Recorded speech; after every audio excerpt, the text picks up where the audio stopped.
చిక్లిట్. ఈ బుక్ గురించి చాలా విషయాలు మాట్లాడుకోవాలి. This is one of my favourite line ఈ బుక్లో. మన పేరెంట్స్ మనం ఒకప్పుడు అనుకున్న సూపర్ హీరోలు కాదని అర్థమవుతుంది. వాళ్ళు కూడా కేవలం మనుషులే. వాళ్ళకున్న పరిస్థితుల్లో వాళ్ళు చేయగలిగింది వాళ్ళు చేస్తున్నారు. వాళ్ళ తప్పేం లేదు. ఇంకొక beautiful line, we are all corrupted in our own ways. అంతే కదా, ఒక ఆలోచన తీరుని ఇంకో ఆలోచన ఓడిస్తుంది. ఈరోజు మనం అనుభవిస్తున్న స్వేచ్ఛ, సమానత్వం అన్నీ కూడా ఆలోచనల యుద్ధంలో గెలిచిన విజయాలే. ప్రతి పుస్తకం ఓ కిటికీ లాంటిది. దాన్ని తెరిచినప్పుడల్లా కొత్త ప్రపంచం కనిపిస్తుంది. ఇది మాత్రం నేను రీసెంట్గానే రియలైజ్ అయ్యాను. డెఫినెట్గా ఒక డిఫరెంట్ వరల్డ్లోకి అయితే మీరు వెళ్తారు. సో మోస్ట్లీ అట్లీస్ట్ ఒక మంత్కి ఒక బుక్ అయినా చదవడానికి ట్రై చేయండి.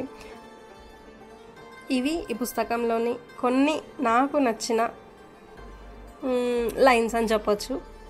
కానీ కంప్లీట్ బుక్ కూడా చాలా బాగుంది. It's suspense story. డెఫినెట్గా చదవడానికి ట్రై చేయండి. చాలా నచ్చింది నాకు. Thank you.